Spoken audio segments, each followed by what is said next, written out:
Happy Father's Day. 아버지 되시는 여러분들, 하나님의 은혜와 성령이 충만한 삶을 살아가시기를 주님의 이름으로 축원합니다. 금세기 초에 세계의 사랑과 존경을 받았던 지휘자 토스카니니는 시력이 좋지 않았습니다. 그는 원래 첼로 연주자였습니다. 어느 날 갑자기 오케스트라 연주자가, 지휘자가 병원에 입원했습니다. 단원들 중에 누군가가 지휘를 대신해야 했습니다. 그때 시력이 안 좋아서 늘 평소에 악보를 전부 몽땅 외우고 있는 토스카니니가 선발이 돼서 지휘를 하게 되었는데 아주 성공적이었습니다. 그것이 계기가 돼서 세계적인 지휘자로 우뚝 서게 되는 것입니다. 만약에 토스카니니가 눈이 나쁘지 않았으면 한 첼로 연주자로 생을 마감할 수가 있습니다.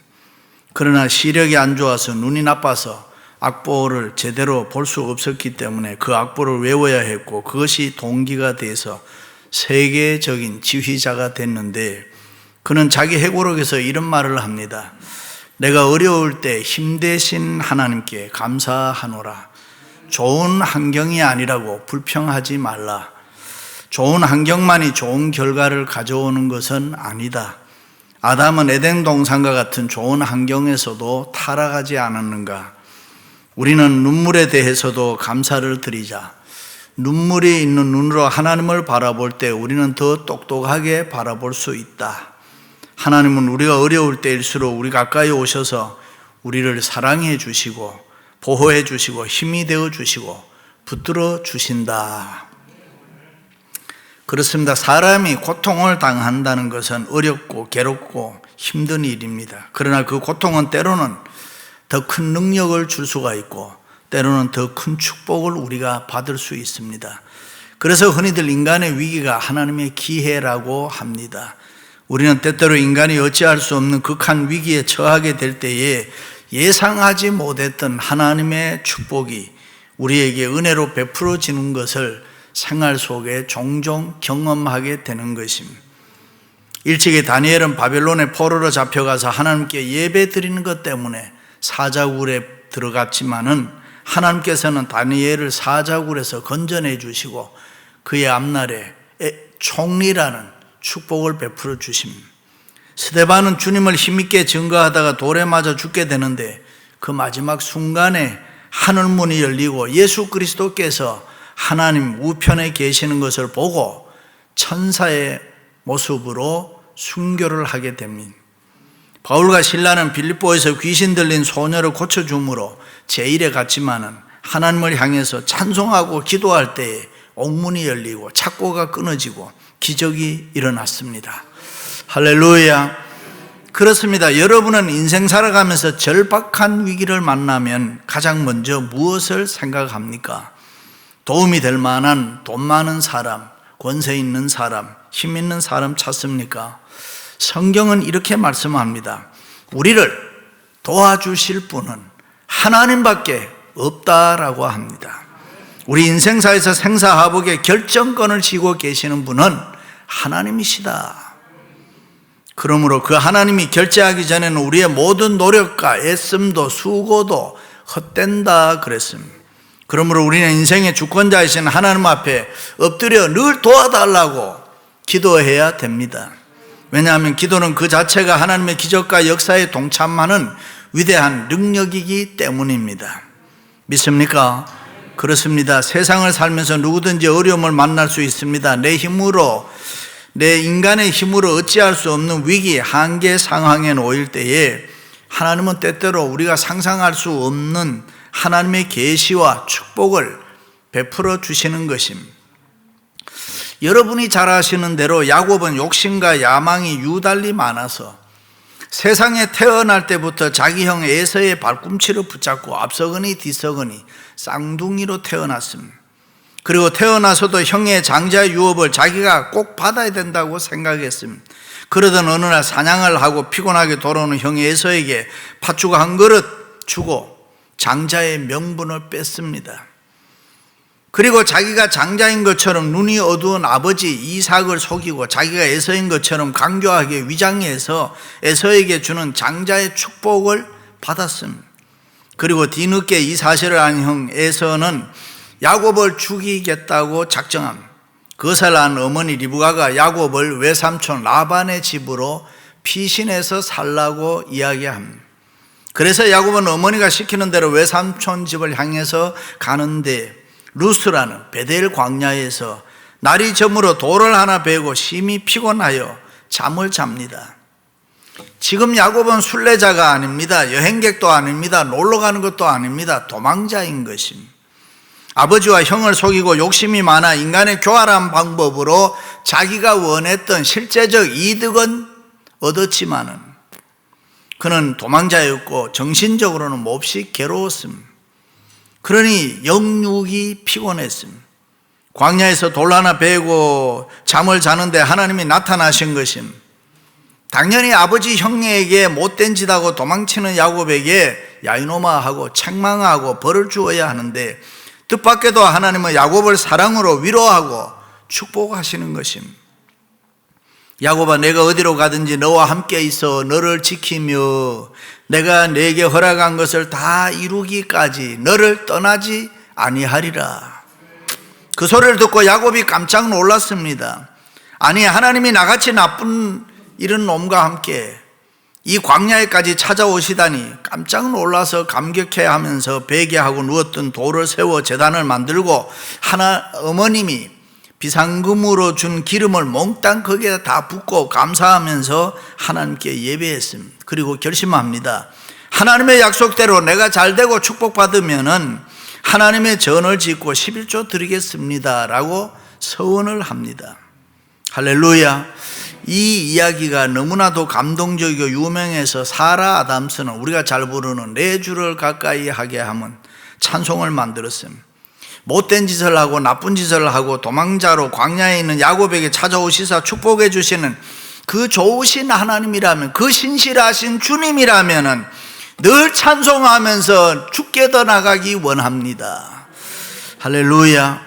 그렇습니다. 인간적으로 약하고 힘들고 어려운 그때가 오히려 하나님의 능력과 은혜를 새롭게 받을 수 있는 또 다른 축복의 기회가 됩니다. 그런데 우리가 우리의 인생을 비참하게 만드는 것은 무엇일까? 진짜 축복이 무엇인지 잘 모르기 때문에. 축복을 달라고도 매달리기도 하고 축복을 받으라고 빌기도 하는데 그 축복에 대한 개념을 잘 모르고 있다는 것입니다. 뿐만 아니라 축복을 받을 만한 그릇이 우리에게 없다는 것입니다. 예를 들어 돈이 축복이라 하면은 그 돈을 관리할 정신인격이 내게 먼저 있어야 하는데 그렇지 못하면 그 돈은 자기뿐만 아니라 옆에 있는 사람까지 망하게 하는 것입니다. 그래서 사람이 먼저 돼야 합니다. 거룩한 성도가 돼야 하고 인격이 갖추어져야 되고 인격이 없는 사람에게 지위가 주어지고 권력이 주어지면은 어려움이 생기고 문제가 생기고 낭패가 되는 것입니다. 그래서 축복 그 자체도 중요하지만 그보다 더 중요한 것은 축복받을 만한 인격, 축복받을 만한 그릇이 우리에게는 더 중요한 것입니다.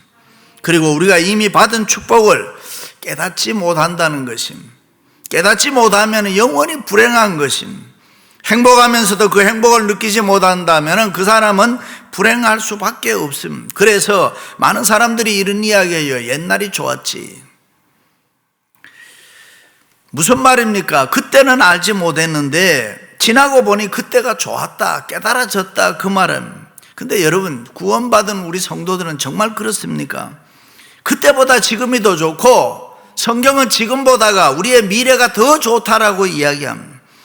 그러나 미래는 아직 나에게 오지 않았으니까 오늘은 나에게 있습니다. 그래서 지금이 가장 좋은 때고 지금이 가장 중요한 시간이고 그러므로 이 현재적 축복을 깨닫고 우리는 누려야 하는 것입니다.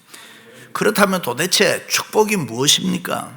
축복은 환경이 아닙니다. 인간관계도 아닙니다. 집이 크고 돈이 많고 몸이 건강한 것만이 축복이 아닙니다. 어떤 면에서는 오히려 역경 속에서도 숱한 어려움, 아픔 속에서, 고난 속에서도 남이 알지 못하는 주님에 대한 깨달음, 남이 알지 못하는 행복, 남이 알지 못하는 역사를 이루어 나가는 것이 있다면 그것은 신앙적인 축복인 것입니다. 다시 말해서 축복이란 한마디로 얘기하면 깨달음인 것입니다. 믿습니까? 성경에 보면 아브라함의 하나님, 이삭의 하나님, 야곱의 하나님이라는 말이 종종 잘 표현됩니다. 그런데 그 중에서 믿음 좋은 아브라함, 말 잘 듣는 순종 잘하는 이삭의 하나님이라는 것은 쉽게 이해가 되는데 야곱의 하나님 하면 우리는 잘 이해가 되질 않습니다. 왜냐하면 야곱은 한마디로 축복받을 만한 사람이 아니었습니다. 쉬운 말로 좀 못돼 먹은 사람이었습니다. 우리가 이야기를 들어보면 금방 알잖아요. 그렇습니다. 야곱의 일생을 보면 참 허물이 많은 사람이에요.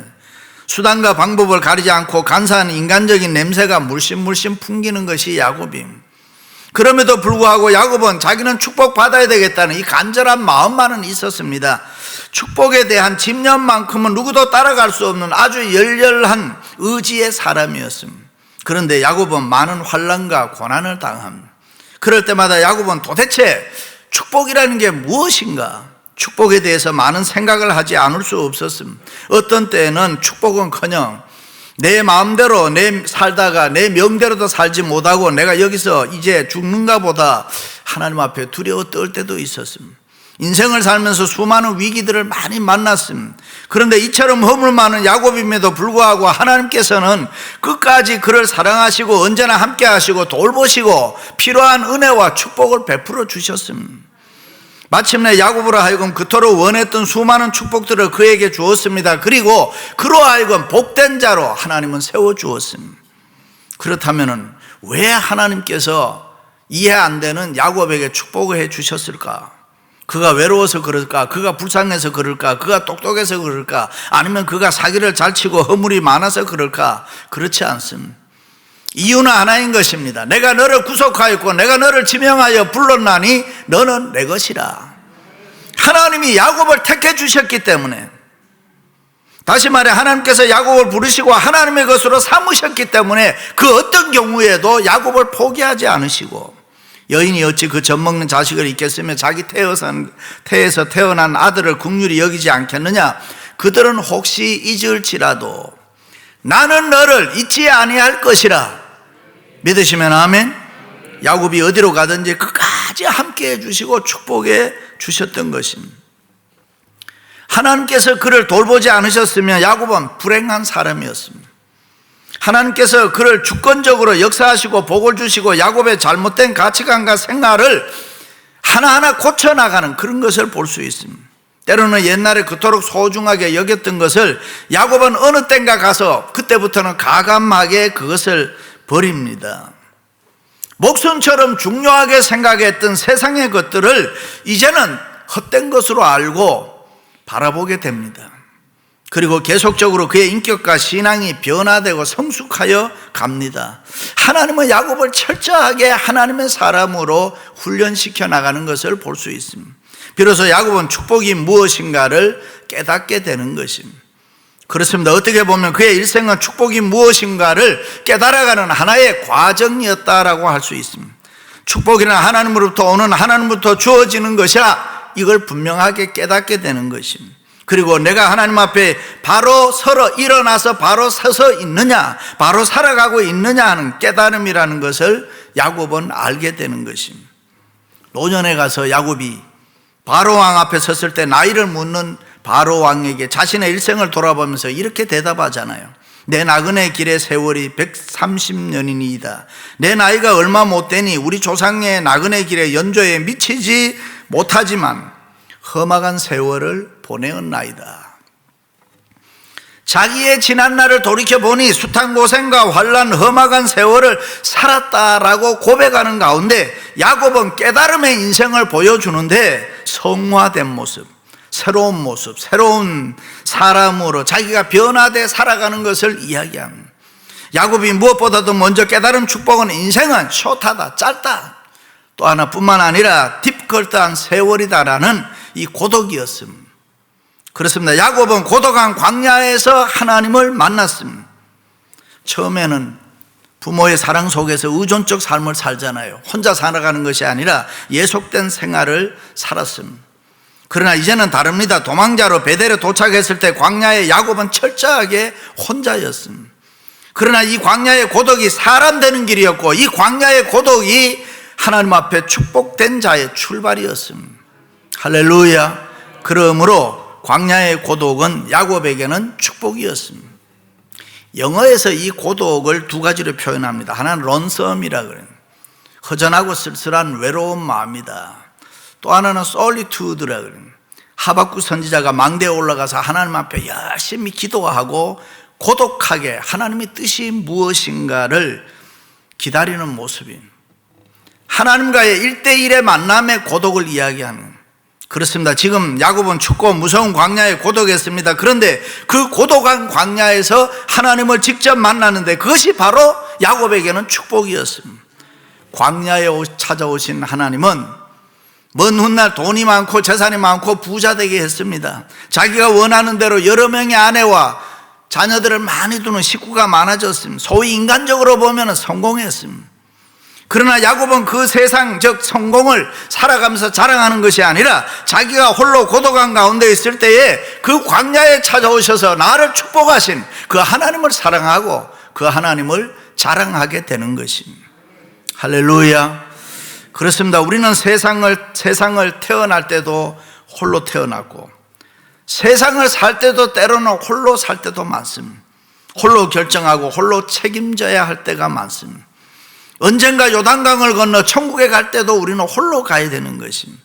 그러므로 우리는 하나님 앞에 홀로 설 줄 아는 인격이 돼야 합니다.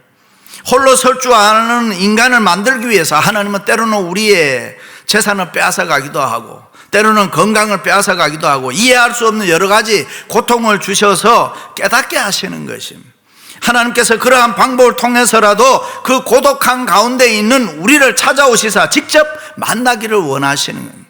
하나님께서는 광야에 고독한 야곱에게 너 누운 땅을 내가 너와 내 자손에게 주리니 내 자손이 땅의 티끌같이 되어서 동서남북에 편만할지며 땅의 모든 족속이 너와 내 자손을 인하여 복을 받으리라 축복해 주었습니다. 아직도 결혼하지도 않는 사람인데 미래지향적인 축복, 그리고 너의 삶이 이렇게 저렇게 고생도 하겠지만은 궁극적으로 나는 너의 삶을 책임져 주겠고 함께 해 주시겠다는 약속입니다. 그래서 야곱은 일생 동안 하나님의 축복을 받으면서 살아갑니다. 그리고 파란만장한 인생을 살면서도 광야에 찾아오신 하나님을 경험했기 때문에 수없이 넘어졌지만은 그때마다 하나님 붙잡고 일어섰습니다. 세상적이고 인간적인 것, 과거에 좋아했던 것을 가감없이 버리는 것입니다. 때로는 남을 속이기도 하고 속기도 했지만 어느 때부터인가 그것이 얼마나 부질없는 일이란 것을 야곱은 깨닫게 됐습니다. 그래서 과거의 삶을 살지 않습니다. 변화된 새로운 삶을 힘썼습니다. 마음도 고치고 성격도 고치고 인격도 고치고 내 삶의 모습도 고치고, 한때는 자기가 무엇이든지 할 수 있다라고 생각했습니다. 한다라고 생각했습니다. 그러나 이제는 오직 하나님만 의지하면서 살아가는 인간으로 변화된 것입니다. 내가 잘 되는 것도, 내가 성공하는 것도, 나의 영광도, 나의 미래도 하나님께 있다는 것을 야곱은 철저하게 깨닫고 믿음으로 살아갑니다. 성실하게 살아갑니다. 보람되게 살아갑니다. 웃으면서 살아갑니다. 그렇습니다. 광야에 찾아오신 하나님을 만난 야곱의 첫 번째 모습이 예배인 것입니다. 야곱은 아침에 일찍 일어나 꿇어 엎드려 하나님 앞에 예배를 드립니다. 이는 하나님의 전이요 이는 하나님의 문이로다. 베델, 하나님의 집이라고 했습니다. 그렇습니다. 하나님은 때때로 우리가 죄를 짓고 도망할 때 믿음으로 살지 않고 인간적으로 못된 짓을 해도 책망하지 않으시고 우리를 찾아오셔서 위로해 주시고 축복해 주시는 하나님인 줄로 믿습니다. 광야에 있는 야곱에게 나타나셔서 위로하고 축복하셨던 그 하나님께서는 오늘 또 이리저리 이 세상 세파에 시달리며 광야와 같은 벌판에서 의지할 것이 없어 돌베개하고 고독하게 누워있는 우리들에게 찾아오셔서 우리를 일어나라고 하고 우리를 사랑하시고 필요한 은혜와 축복을 베풀어 주시는 줄로 믿습니다. 할렐루야. 영국의 유명한 생물학자 알프레드 월레스라는 사람이 있는데, 이 사람은 나비를 연구하는 사람. 나비의 일종인 천장나비 새끼, 누에 고치를 뚫고 나오는 모습을 유심히 살펴보는데 너무나도 애처롭게 보였습니다. 시간도 많이 걸리고, 그래서 월레스는 누에 고치를 약간 찢어 주었습니다. 그 속에 있던 천장나비가 쉽게 나왔습니다. 그 후에 성장하는 모습을 계속 관찰하는데 이상한 점을 발견했습니다. 날개가 제대로 나오지를 않았습니다. 그토록 아름다운 색깔과 무늬가 생겨나지를 않습니다. 그리고 날개에 힘이 없었습니다. 결국 그 나비는 보기도 흉하고 제대로 날지도 못하고 죽고 말았습니다. 연구의 결론은 이 나방이 누에 고치를 뚫고 나오려고 발버둥 치는 그 과정이 힘들고 고통스러웠지만 그것이 날개를 자라게 하고 튼튼하게 하고 몸에 힘을 길러주고 아름다운 칼날을 만들어냈다는 것입니다. 그래서 바울은 일찍이 이런 고백합니다. 환난 중에도 즐거워하노니 환난은 인내를, 인내는 연단을, 연단은 소망을 이루는 줄 알미니라. 그렇습니다. 바울은 아는 것이 있었기 때문에 이 환난을 즐거워할 수 있었다. 환난과 인내와 연단은 우리의 소망, 하나님의 영광을 완성해 나가는 하나의 과정이었다. 믿습니까? 바울은 자기가 가지고 있는 육체에 가시 수많은 고통, 자기가 겪고 있는 환난을 통해서 하나님의 영광을 분명히 드러내려고 있다는 이 확신이 있었기 때문에 기뻐하고 즐거워하고 하나님 앞에 감사했다. 그러므로 믿음으로 사는 우리는 환난 가운데서 소망을 가지는 것입니다. 환난 가운데 있으면서도 하나님의 위로와 축복의 음성을 들을 줄 아는 것입니다. 그렇습니다. 광야 같은 이 세상, 때로는 두려움과 불안이 있고 염려와 근심과 걱정이 있고 어렵고 힘든 깊은 구렁텅이에 빠질 때도 있습니다. 때로는 영적으로 침체되고 정신적 함정에 빠져 허우적거릴 때도 있습니다. 그러나 사랑하는 성도 여러분, 광야에 있는 야곱을 찾아오셨던 그 하나님께서 여러분들을 찾아오셔서 사랑해 주시고 위로해 주시고 축복해 주시기를 주님의 이름으로 축원합니다.